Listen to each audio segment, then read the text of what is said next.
ଆଜି ରାତିରେ ଘରର ଏହି ଜାଗାରେ ଜଳାଇ ଦିଅନ୍ତୁ ଗୋଟିଏ ଦୀପ। ମାତା ଲକ୍ଷ୍ମୀଙ୍କର ଆଶୀର୍ବାଦରୁ ଆପଣଙ୍କ ଜୀବନରେ ପ୍ରତ୍ୟେକ କଷ୍ଟରୁ ତୁରନ୍ତ ମୁକ୍ତି ମିଳିଯିବ।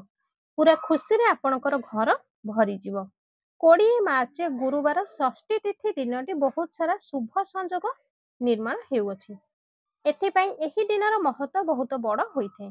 ଆଉ ଏହି ଦିନ ଆମେ ଗୋଟିଏ ଦୀପବାଲା ଉପାୟ ଆପଣଙ୍କୁ ଜଣାଇବୁ, ଆପଣ ତାହା ଜରୁର କରିବା ଉଚିତ। ଆପଣଙ୍କର କୌଣସି ବି ବଡ଼ ମନସ୍କାମନା ପୂର୍ଣ୍ଣ କରିବା ପାଇଁ ଏହି ଉପାୟକୁ ଆପଣ କରିପାରିବେ।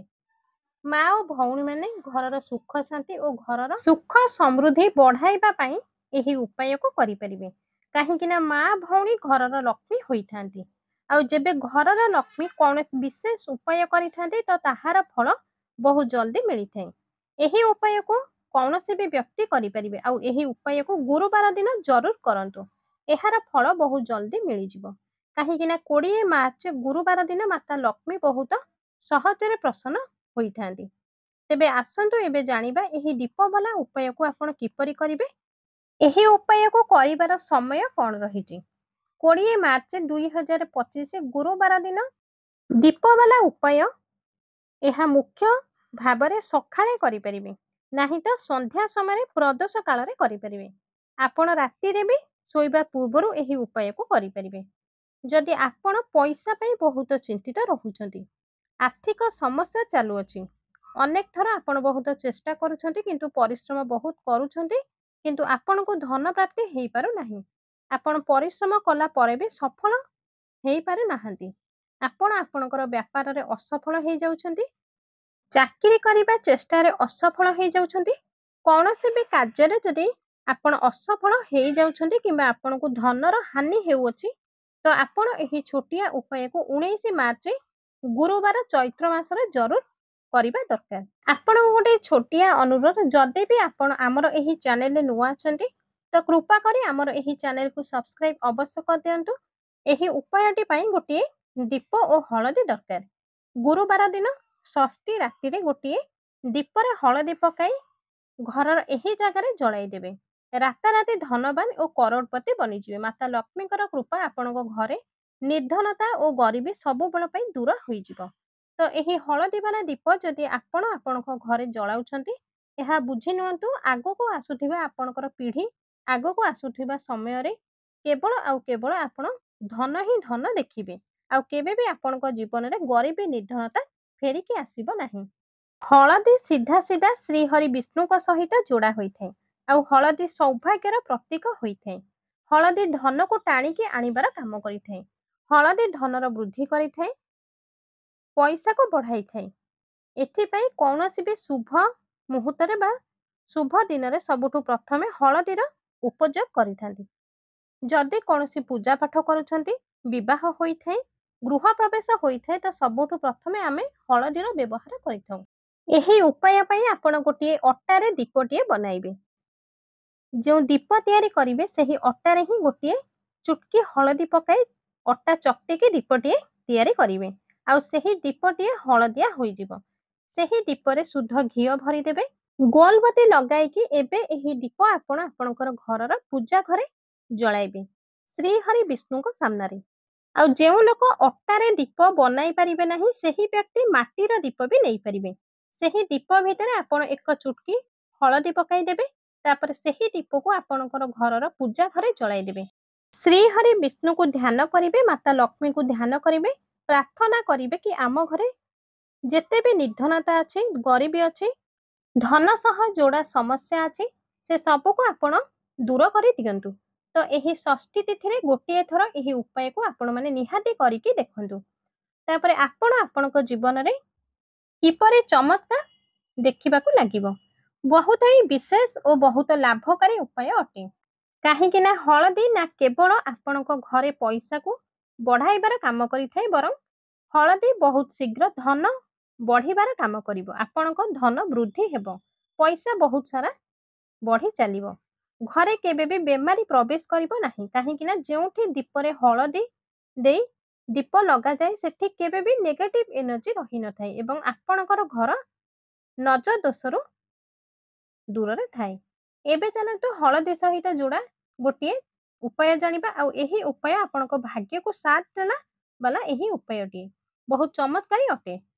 ଯେଉଁ ବ୍ୟକ୍ତିଙ୍କ ଭାଗ୍ୟ ସାଥ ଦେବା ଲେଖା ନଥାଏ, ଯେଉଁ ବ୍ୟକ୍ତିଙ୍କ ଭାଗ୍ୟରେ ଦୁଃଖ ଲେଖା ଥାଏ, କଷ୍ଟ ଲେଖା ଥାଏ, ତ ଏହି ହଳଦୀ ଉପାୟ ଏତେ ଚମତ୍କାର ହୋଇଥାଏ, ଯେଉଁ ବ୍ୟକ୍ତି ଏହି ଉପାୟକୁ କରିଦେଇଥାନ୍ତି ପ୍ରତ୍ୟେକ ଜିନିଷ ତାଙ୍କ ଜୀବନରେ ବହୁତ ସହଜରେ ମିଳିଥାଏ, ସୁଖ ବି ମିଳିଥାଏ, ଧନ ବି ମିଳିଥାଏ। ଉପାୟ ପାଇଁ ଗୋଟିଏ ଚୁଟକି ହଳଦୀକୁ ନେଇ ସ୍ନାନ ପାଣିରେ ମିଶାଇ ସ୍ନାନ କରିବେ। ହଳଦୀ ବାଲା ପାଣି ଗାଧୋଇଲେ ଆପଣଙ୍କୁ ଭାଗ୍ୟର ସାଥ ମିଳିଥାଏ। ଭାଗ୍ୟରେ ଲେଖାଥିବା ଦୁଃଖ କଷ୍ଟ ଗରିବୀ ସବୁକିଛି ଆପଣଙ୍କ ଜୀବନରୁ ଦୂର ହୋଇଯାଇଥାଏ। ତାପରେ ହଳଦୀ ନେବେ, ସେହି ହଳଦୀରେ ଅଳ୍ପ ପାଣି ମିଶାଇ ଗାଢ଼ା ପେଷ୍ଟ ବନାଇ ଦେବେ। ଆପଣଙ୍କର ପୂଜା ଘରେ ସେହି ହଳଦୀରେ ସ୍ୱସ୍ତିକ ଚିହ୍ନ ବନାଇ ଦେବେ। ତାପରେ ସେହି ସ୍ୱସ୍ତିକ ଚିହ୍ନରୁ ଆପଣ ଅଳ୍ପ ଟିକେ ହଳଦୀ ଆଣି ଆପଣଙ୍କର ମୁଣ୍ଡରେ ଗୋଟିଏ ତିଳକ ବନାଇ ଦେବେ। ଆଉ ଟିକେ ହଳଦୀ ଆପଣଙ୍କର ନାଭିରେ ଲଗାଇବେ। ଆଉ ଏହି ଉପାୟକୁ ଆପଣ ଗୁରୁବାର ଦିନ କରିବେ। ଏହି ଉପାୟ ବହୁତ ବଡ଼ ଚମତ୍କାର ଉପାୟଟିଏ, କାହିଁକି ନା ସ୍ୱସ୍ତିକ କୌଣସି ସାଧାରଣ ଚିହ୍ନ ନୁହେଁ। ସ୍ୱସ୍ତିକ ଭଗବାନ ଗଣେଶଙ୍କର ରୂପ ହୋଇଥାଏ। ସ୍ୱସ୍ତିକ ସୌଭାଗ୍ୟ ଶକ୍ତି ସମୃଦ୍ଧିର ପ୍ରତୀକ ହୋଇଥାଏ। ଦେଖନ୍ତୁ ଭଗବାନ ଗଣେଶଙ୍କର ଯୋଡ଼ା ଏହି ଉପାୟ ସ୍ୱସ୍ତିକ ଏତେ ଚମତ୍କାର ହୋଇଥାଏ, ଆପଣଙ୍କ ଜୀବନରେ କେବେ ବି କୌଣସି ବିଘ୍ନ ଆସିବାକୁ ଦେଇନଥାଏ। ଭଗବାନ ଗଣପତି ଆପଣଙ୍କର କାର୍ଯ୍ୟରେ ଯଦି କୌଣସି ବାଧା ଆସୁଥାଏ, କାମ ବନୁ ବନୁ ଯଦି ବିଗିଡ଼ି ଯାଇଥାଏ, ବାରମ୍ବାର କାମରେ ବାଧା ଆସୁଥାଏ, ତ ଏହି ଉପାୟ ଆପଣଙ୍କ ପାଇଁ ବହୁତ ଲାଭକାରୀ ହୋଇଥାଏ। ସ୍ୱସ୍ତିକର ନିର୍ମାଣ ରାତ୍ରିରେ ଜରୁର କରନ୍ତୁ। ଚାଲନ୍ତୁ ଏବେ କଥା ହେବା ଆପଣଙ୍କ ଘରେ ଶ୍ରୀଲକ୍ଷ୍ମୀ କିପରି ବାସ କରିବେ। ଯଦି ଆପଣ ଚାହାନ୍ତି କି ଧନର ଦେବୀ ମାତା ଲକ୍ଷ୍ମୀ ଆପଣଙ୍କ ଘରକୁ ଆସେ, ଆପଣଙ୍କ ଘରକୁ କେବେ ଛାଡ଼ିକି ନ ଯାଆନ୍ତୁ, ସାରା ଜୀବନ ପାଇଁ ଆପଣଙ୍କ ଘରେ ରୁହନ୍ତୁ ଏବଂ ଆପଣଙ୍କ ଘରେ ଧନର ବର୍ଷା ହେବା ପାଇଁ ପିଢ଼ି ପରେ ପିଢ଼ି ଆପଣଙ୍କର ଧନ ବଢ଼ି ଚାଲୁ, ତ ଏଥିପାଇଁ ଗୋଟିଏ ଛୋଟିଆ ଉପାୟ ଅଛି, ଯାହାକୁ ଗୁରୁବାର ଷଷ୍ଠୀ ଦିନ ଜରୁର କରିବା ଉଚିତ। ଉପାୟ ପାଇଁ ଆପଣ ଗୋଟିଏ ଦୀପ ନେବେ, ଗୋଟିଏ ଚୁଟକି ଗୁଣ୍ଡ ହଳଦୀ ନେବେ, ସେହି ଦୀପରେ ପକାଇଦେବେ ଆଉ ସେହି ଦୀପକୁ ଆପଣଙ୍କର ତୁଳସୀ ଗଛ ପାଖରେ ଲଗାଇବେ। ଆଉ ଏହି ଉପାୟକୁ ଆପଣ ଯେବେ ବି କରିପାରିବେ, କିନ୍ତୁ ଏହି ଉପାୟକୁ ଆପଣ ଯଦି ଗୁରୁବାର ଦିନ କରିଦେବେ ତ ଏହା ବହୁତ ଉତ୍ତମ ହୋଇଥାଏ। ଯଦି ଆପଣଙ୍କ ଘରେ ତୁଳସୀ ଗଛ ନାହିଁ, ତ ସେହି ଦୀପକୁ ଆପଣ ମନ୍ଦିରରେ ଲଗାଇ ପାରିବେ। ଯଦି ବି ଆପଣଙ୍କ ଘରର ଆଖପାଖରେ କୌଣସି ମନ୍ଦିର ଅଛି ଆଉ ସେହି ମନ୍ଦିରରେ ତୁଳସୀ ଚଉରା ଅଛି, ତ ସେହି ତୁଳସୀ ଗଛ ପାଖରେ ଏହି ଦୀପକୁ ଆପଣ ଲଗାଇ ପାରିବେ। ଆପଣଙ୍କ ଘରର ଐଶାନ୍ୟ କୋଣରେ ଗୋଟିଏ ଦୀପ ଜରୁର ଲଗାନ୍ତୁ ଆଉ ଦେଖନ୍ତୁ କିପରି ଆପଣଙ୍କର ମନସ୍କାମନା ପୂର୍ଣ୍ଣ ହୋଇଯିବ, କିପରି ଆପଣଙ୍କର ଘରେ ଶ୍ରୀ ଲକ୍ଷ୍ମୀଙ୍କର ବାସ ହୋଇଥିବ। ଚୈତ୍ର ମାସରେ ମାତା ଦୁର୍ଗାଙ୍କ ସାମ୍ନାରେ ଆପଣଙ୍କ ଘରେ ପୂଜା ଘରେ ହିଁ ମାତାଙ୍କ ପାଖରେ ଦୁଇଟି ଫୁଲ ଥିବା ଲବଙ୍ଗ ଓ ଗୋଟିଏ କର୍ପୂରକୁ ଜରୁର ଜଳାନ୍ତୁ ଏବଂ ଆପଣ ଆପଣଙ୍କର ଜୀବନର ସବୁ ଦୁଃଖକୁ ସବୁ କଷ୍ଟକୁ କହିଦିଅନ୍ତୁ। ଦେଖିବେ ଆପଣ ଜୀବନରେ ସବୁ ଦୁଃଖ କଷ୍ଟ ଦୁର୍ଗା ମା ଦୂର କରିଦେବେ। ଏବେ ଆସନ୍ତୁ ଜାଣିବା ଗୋଟିଏ ପ୍ରଭାବଶାଳୀ ଉପାୟ ବିଷୟରେ। 20 ମାର୍ଚ୍ଚ 2025 ଗୁରୁବାର ଷଷ୍ଠୀ ଦିନ ଏହି ତୁଳସୀ ମାଟିର ବାଲା ଏହି ଗୋଟିଏ ଉପାୟ ଭଗବାନ ଶ୍ରୀହରି ବିଷ୍ଣୁ ଓ ମାତା ଲକ୍ଷ୍ମୀଙ୍କ ଆଶୀର୍ବାଦ ଆପଣଙ୍କ ଜୀବନରେ ସମସ୍ତ ପ୍ରକାରର କଷ୍ଟରୁ ଆପଣଙ୍କୁ ମୁକ୍ତି ମିଳିଯିବ।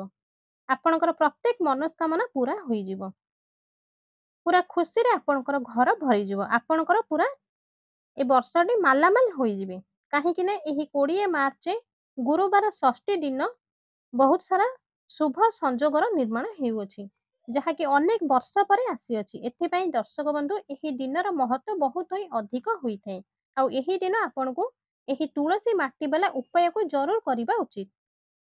ଏହି ଉପାୟ କରିବା ଦ୍ୱାରା ମାତା ଶୈଳପୁତ୍ରୀ ବହୁତ ସହଜରେ ପ୍ରସନ୍ନ ହୋଇଯାଇଥାନ୍ତି। ଏହି ଉପାୟକୁ ଆପଣଙ୍କୁ ଆପଣଙ୍କର ଘରେ ସନ୍ଧ୍ୟା ସମୟରେ ମାନେ ପ୍ରଦୋଷ କାଳରେ କରିବେ। ସନ୍ଧ୍ୟା 6ଟାରୁ 8ଟା ଭିତରେ ଏହି ଉପାୟକୁ କରିବେ। ଯଦି ବି ଆପଣ ସନ୍ଧ୍ୟା ସମୟରେ ଏହି ଉପାୟକୁ କରିପାରୁନାହାନ୍ତି, ତ ଏହି ଉପାୟକୁ ଆପଣ ଡେରିରେ ବି କରିପାରିବେ।